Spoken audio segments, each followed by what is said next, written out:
I walked about on the shore, lifting up my hands, and my whole being, as I may say, wrapped up in a contemplation of my deliverance, making 1,000 gestures and motions which I cannot describe,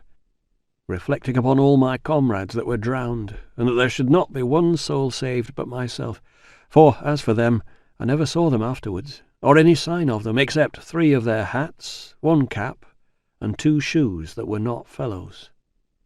I cast my eye to the stranded vessel, when, the breach and froth of the sea being so big I could hardly see it, it lay so far off, and considered, Lord, how was it possible I could get on shore?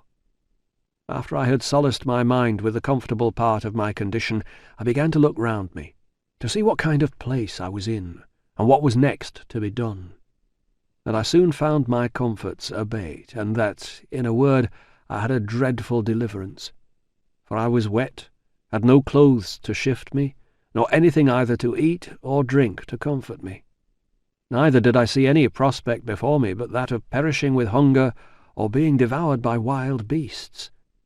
And that which was particularly afflicting to me was that I had no weapon, either to hunt and kill any creature for my sustenance, or to defend myself against any other creature that might desire to kill me for theirs. In a word, I had nothing about me but a knife, a tobacco pipe, and a little tobacco in a box. This was all my provisions, and this threw me into such terrible agonies of mind that for a while I ran about like a madman. Night coming upon me, I began with a heavy heart to consider what would be my lot if there were any ravenous beasts in that country, as at night they always come abroad for their prey.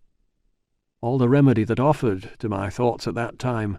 was to get up into a thick bushy tree like a fir, but thorny, which grew near me, and where I resolved to sit all night and consider the next day what death I should die, for as yet I saw no prospect of life. I walked about a furlong from the shore to see if I could find any fresh water to drink, which I did to my great joy, and having drank, and put a little tobacco into my mouth to prevent hunger, I went to the tree, and getting up into it, endeavoured to place myself so that if I should sleep, I might not fall. And having cut me a short stick, like a truncheon, for my defence, I took up my lodging,